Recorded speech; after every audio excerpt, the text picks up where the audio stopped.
Hello, Uncle Woden's Day again. World news.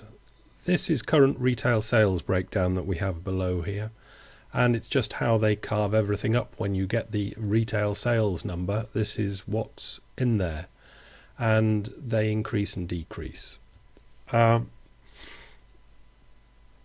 This next chart, these are from Brian Pretty, who wrote a article for Financial Sense. That's the number one link.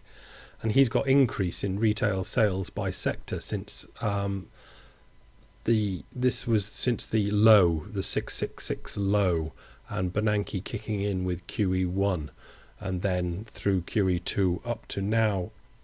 Total retail sales have rebounded back from that height of the Great Recession low, and you can see what's principally made it up, which is auto sales, which is quite incredible that cars are still being sold, and gasoline. There's non-store sales which are up, which I think are internet sales, presumably, but nothing else is really up at all. Very flat and dead. And so all of the retail sales increase really is coming from auto sales and gasoline. It's very strange, isn't it, really, when you think about it? Anyway, the third and last chart from the Brian Pretty article is this one. Gasoline going up through QE1 and 2, and the Fed's balance sheet increasing.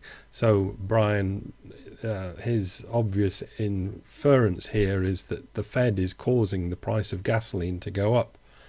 And in a way, let's hope he's right, because if the Fed can control the price of gasoline, well, that's marvellous, isn't it? Move on. This is a Goldman Sachs chart, and it's one of their proprietary indexes, current activity indicator, and they put whatever they put in it, and it's important to them. The first blob from the left that I've put there on the chart was this time last year, where we were talking of a double dipper. The indexes were looking very bad. But there are one or two things that weren't looking too bad. This year, it's looking very much the same, and people are talking of a double dip again. And this time, though, everything but China is really looking bad. All the other things that weren't looking too bad and could have pulled things out, and in fact did pull the world out of going into a double dip last year, most of them aren't there this year. They're all looking bad as well.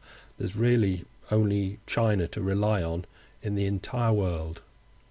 Not obviously totally exact, but it's quite a lot along those lines. And here is China. Quick roundup. PBOC has just announced another 50 basis point hike to the reserve requirement ratio. They've been hiking and hiking and hiking, trying to calm everything down. That hike comes after inflation hit 5.5% in May. If that's their true inflation rate, that's really not too bad.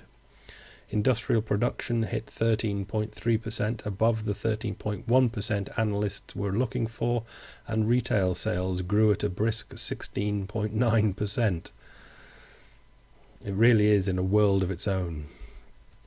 Number 4, oh yes, this Business Insider, the world 15 most miserable countries in the world. I was going to go to the internet for this, and I'm not even on the right thing. Okay, I'll get there.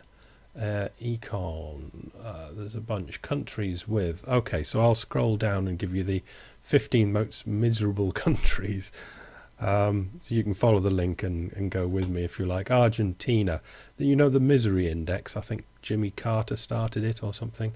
It's inflation plus unemployment. Add the two together, and the bigger the number, the more miserable index. So Argentina at 15, Ireland at 14, Latvia at 13, Jordan at 12. Jordan hasn't really kicked off yet, has it? Turkey at 11, and Pakistan at 10. Oman at 9. The police took my film out of my camera when I was in Oman. Greece at 8, So you know we're getting pretty bad when we're going under Greece. India at 7, and that's really because the two together, you've got CPI inflation at 9 point something and unemployment at 10 point something. Add them together, so you've got a misery index of 20 something. India. Lithuania, mainly on unemployment, which is 17%. It's 6. Egypt, about 12 and 12 inflation and unemployment. They'll have to sort that place out again quick smart. Spain, obviously, because the unemployment at 20 gets into 4th place. Vietnam is the inflation on that one, isn't it? Yeah, inflation's nearly 20% in Vietnam, so that's why it gets 3rd spot. South Africa is unemployment, which is 23 something percent. And Venezuela gets in there with inflation at 25% and unemployment at 8. So that's a lot of miserable places. Right, where were we? We were back with these. And we move on to Italy. Italy wasn't in there as the miserable, wasn't it? No, it wasn't in there. Italy's real GDP, this SocGen chart shows its real GDP from 1999 to 2010, and it's not gone up at all.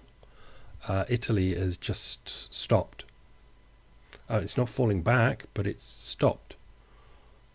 Looks like it might rain.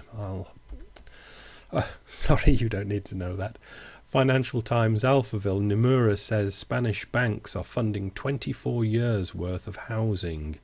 I don't need to go into that. You just get the idea from the headline there. Spanish banks are funding 24 years worth of housing they've really built, and when it stopped, there was nobody there to buy anymore.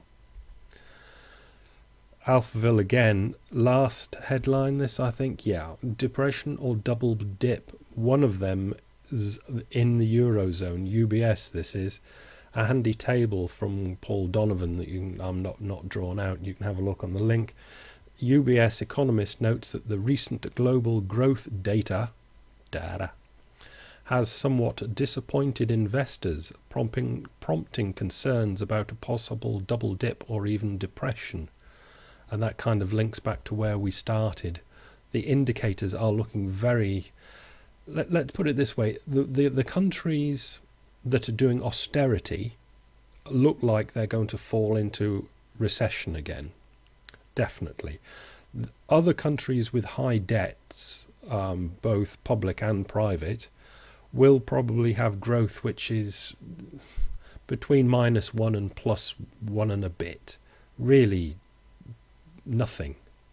And other countries, which are normally the emerging world countries that aren't saddled with debt, might get on and do something. But will the emerging markets be enough to pull the old world saddled with so much debts and some foolish ones doing austerity? Will the East be enough to pull them out of the poo?